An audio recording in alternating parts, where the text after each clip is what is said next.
उसने आसमान से दुआ मांगी।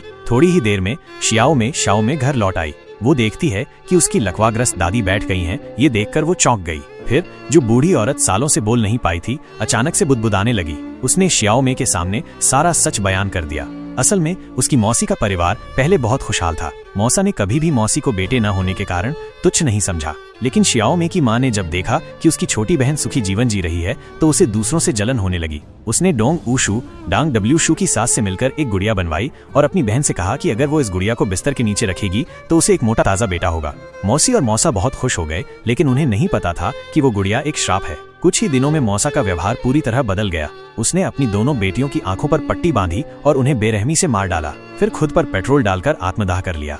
कुछ समय बाद मौसी ने एक तीसरी संतान को जन्म दिया, फिर से एक बेटी। लेकिन इस बार बच्ची को जन्म देते समय पास खड़ी बड़ी बहन यानी शाओ की माँ के मन में बुरी नीयत जाग गई। उसे याद आया कि वो खुद कभी माँ नहीं बन सकती। तो सास और बहू ने मिलकर योजना बनाई कि इस नवजात बच्ची को अपने पास रख लेंगी।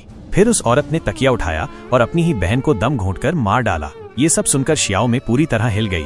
उसे विश्वास ही नहीं हुआ कि जिसे वो मौसी समझती थी वह उसकी असली माँ थी, और जिसे उसने 30 साल से दादी कहा वह उसकी माँ की कातिल थी।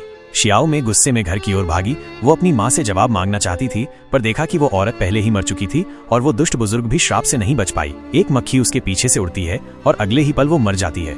शाओ अवाक और भ्रमित घर लौटी और जो दृश्य उसने देखा उससे उसकी आंखों से आंसू बह निकले। मरा हुआ पति टेबल के पास बैठा था। फिर कैमरा घूमता है, मौसी का परिवार भी पास ही दिखाई देता है। कहानी यहीं समाप्त होती है।